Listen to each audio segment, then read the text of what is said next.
So I'm going to talk about some of the spiritual experiences that I've had in my life. I know that from the earliest that I can remember, that there's always been a presence with me. And I would have described it as, if you'd have asked me then, I would have said something like, well, no matter how bad things get, I know that somehow it's going to be all right. And I knew that because of this presence, and I now know obviously that presence was God. That's what I know. You see, they're really screaming out there, my roosters. I don't know if the microphone is picking it up, but they're really screaming and it's making me anxious.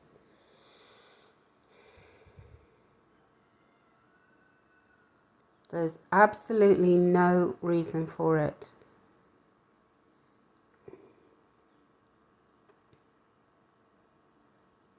So I'm going to continue. So this presence was always with me, which was God. There were also other presences that were not God. At least one that I remember, and I experienced it visually as well. I don't really want to talk about that because I don't want to give it importance, because it doesn't have importance in my life at all. What I believe now is that, you see, my mum was she was a very special person, okay, my mum. As I said, she was the daughter of a pastor and the granddaughter of a pastor, and actually great-granddaughter and great-great-granddaughter and great-great-great-granddaughter of, they were all pastors, okay? My mum comes from a long line of Methodist pastors, all right? Going right back to the first ones. That's all I'm going to say there. And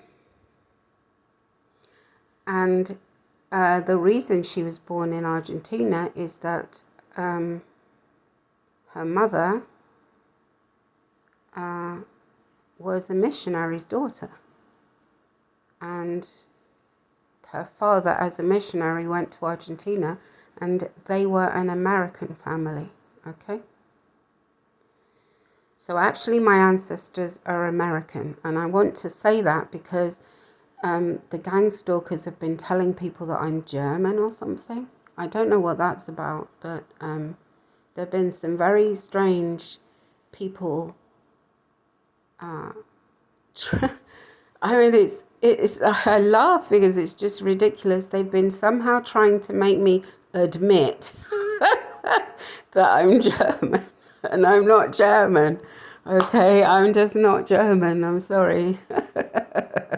I think probably, when I think about it, they're probably trying to imply that somehow my family were Nazis or something, because there's that story of Hitler going to Argentina, isn't there? Which I think is probably true.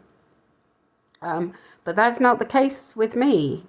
My family were actually American missionaries who went to Argentina, and that's why I was born in Argentina, okay? So what I want to say is that I believe now, I firmly believe that my mum was definitely praying for me and my brothers and sisters. I mean, she wouldn't have not done that. She must have. You know, it's not something that I ever spoke to her about, but I have zero doubt in my mind that my mum would have been praying for us all every single day. No doubt about it. And of course she would have done it very quietly, very secretly, because my dad was an atheist, as I've explained.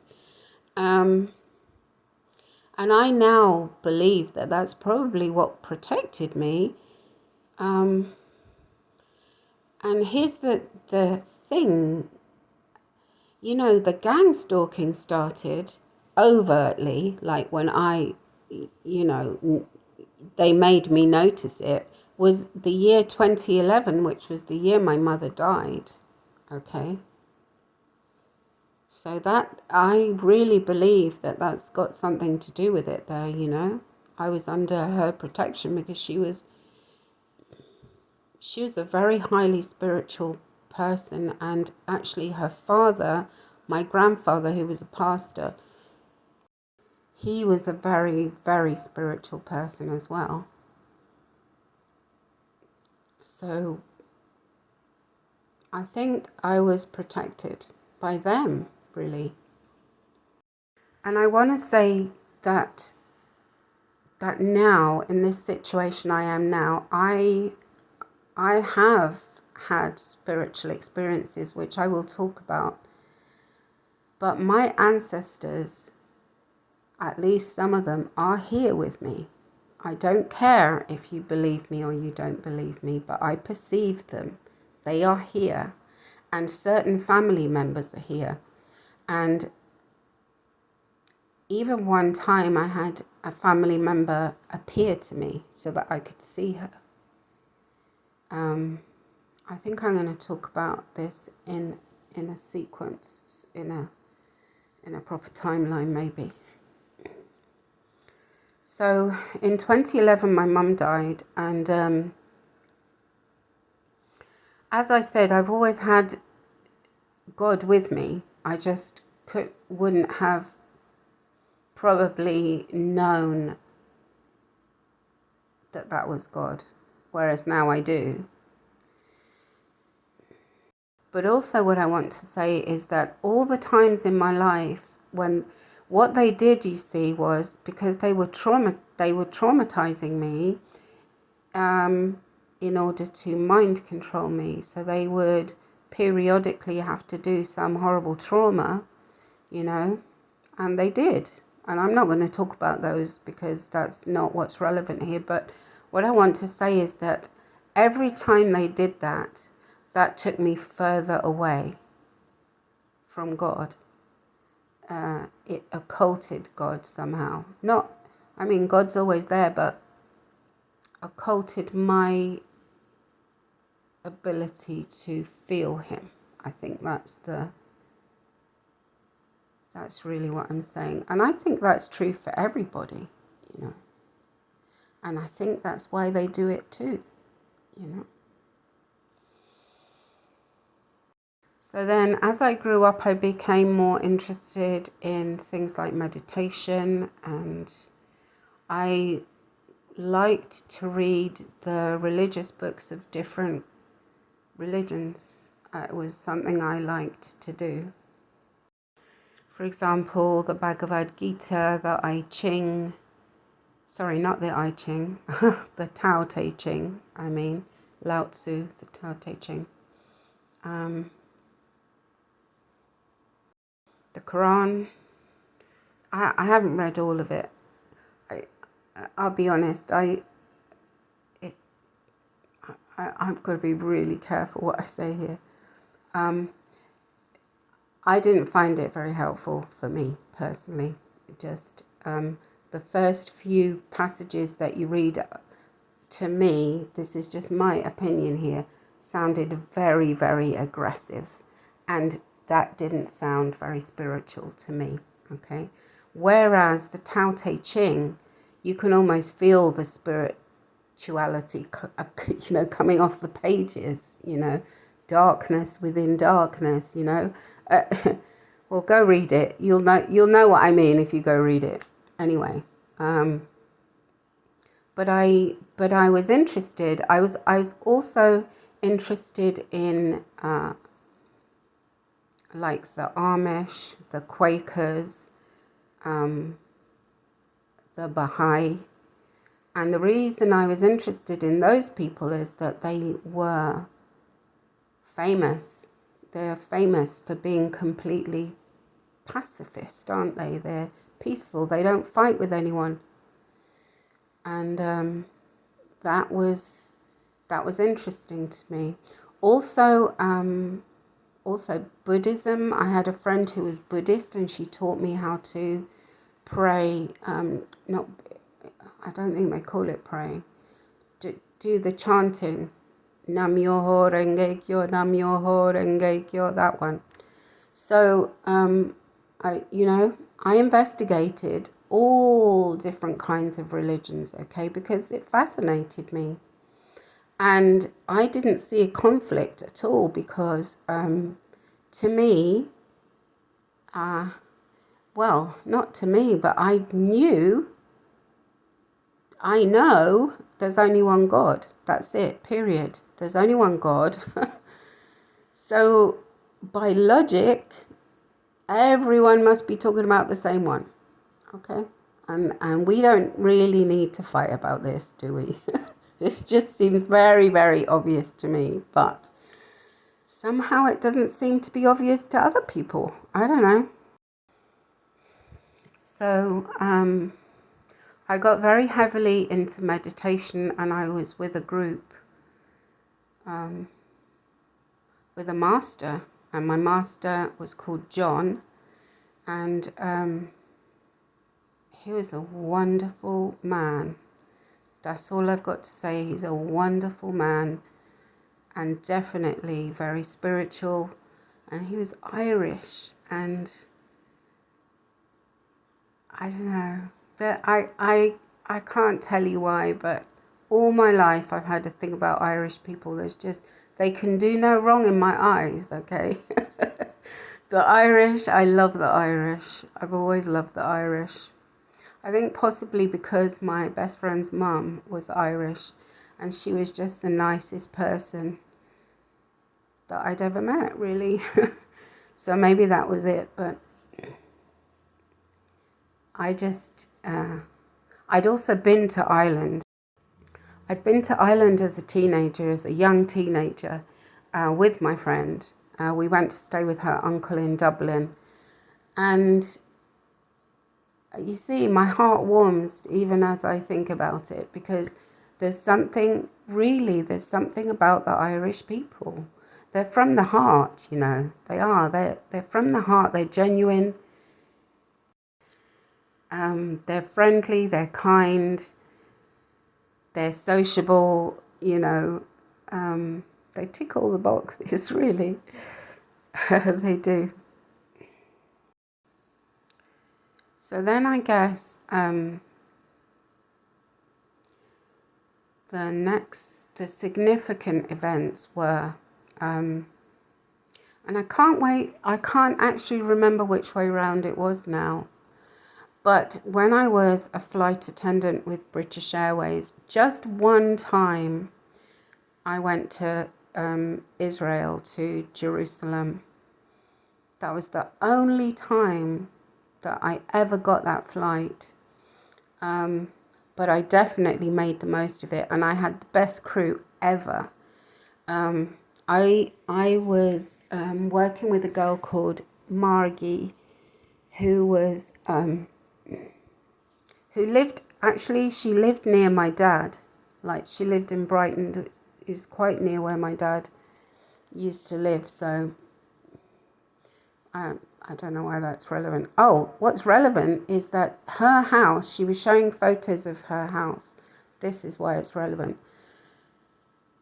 She had just had her house redecorated, and every bedroom was decorated for a different religion, to look like a different religion. Like, she had a Jewish room, she had a Hindu room, I can't remember all the details now, but she had every room was decorated like for a different religion. And of course, as I've just told you, I myself was reading the books of all the different religions, so she was my kind of person, So we got on very well, and it was a very short trip. It was we had less than 24 hours there. So we literally, when we got there, we had decided already that we were going to go around and just see as much as we possibly could. And so we basically drank a ton of like Turkish coffee, which really makes you buzz, like really wakes you up. And then we just went out. And oh wow, I mean, that's an experience I just will never forget, because wow, we went to the Mount of Olives.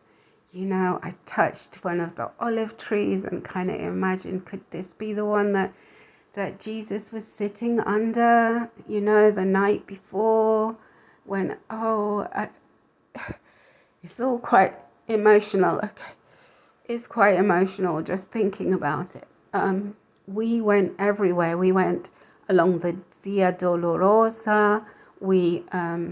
I put my hand where, I know it's probably fake. But there's a handprint that's supposed to be Jesus's hand, and I put my hand there. And anyway, but the spiritual experiences were not in those places. They were in two different places. There are two places in Jerusalem that are labeled as the burial where Jesus was buried, okay?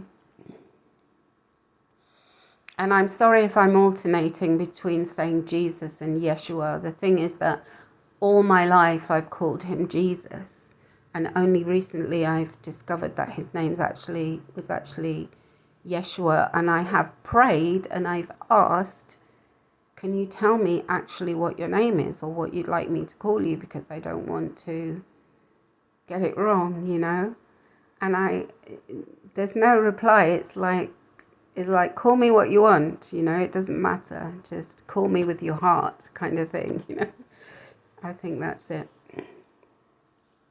And so one of those places is the Protestant place, and